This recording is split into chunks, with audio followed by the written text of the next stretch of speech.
அனைவருக்கும் வணக்கம். ஒரு மாமன்னனுக்கு 10 அமைச்சர்கள் இருந்தார். அதிலே முதல் அமைச்சராக பாண்டு என்பவர் இருந்தார். இந்த பாண்டு அமைச்சர் மீது மற்றவர்களுக்கெல்லாம் பொறாமை உண்டு. ஏனென்றால் மன்னர் இந்த பாண்டு என்கிற அமைச்சர் சொல்லைத்தான் கேட்கிறார் என்று இவர்கள் நினைத்துக் கொண்டிருந்தார்கள். ஒரு நாள் அனைத்து அமைச்சர்களும் பாண்டுவை தவிர மன்னரிடம் போய் முறையிட்டார்கள். மன்னா, நீங்கள் எங்கள் சொல்லுக்கு மதிப்பளிப்பதில்லை, பாண்டு அமைச்சருக்கு மட்டும்தான் நீங்கள் மதிப்பு கொடுக்கிறீர்கள் என்று புகார் செய்தனர். சில நாட்கள் கடந்தன. மன்னர் அத்தனை அமைச்சர்களையும் அழைத்து ஒன்றை செய்தார். முதலிலே ஒரு அமைச்சரை அழைத்து எரியும் நெருப்பிலே விழச் சொன்னார். அங்கு நெருப்பு எரிந்து கொண்டிருந்தது. அந்த நெருப்பிலே ஒரு அமைச்சரை அழைத்து விழச் சொன்னார்.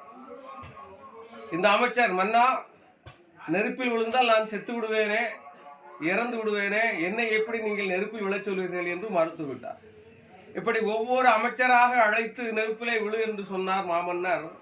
ஆனால் ஒரு அமைச்சரும் நெருப்பில் விழவில்லை, மறுத்து விட்டார். இறுதியாக பாண்டுவை அழைத்து, பாண்டு, நீர் அந்த நெருப்பிலே விழும் என்று சொன்னார். மன்னன் சொல்லை தட்டாத பாண்டு உடனே அந்த எரியும் நெருப்பிலே விழுந்தார். ஒரு நிமிடம் கழித்து அந்த பாண்டு வெளியே வந்தார். எரியும் நெருப்பில் இருந்து வெளியே வந்தார். அவர் உடலிலே எந்த காயங்களும் இல்லை.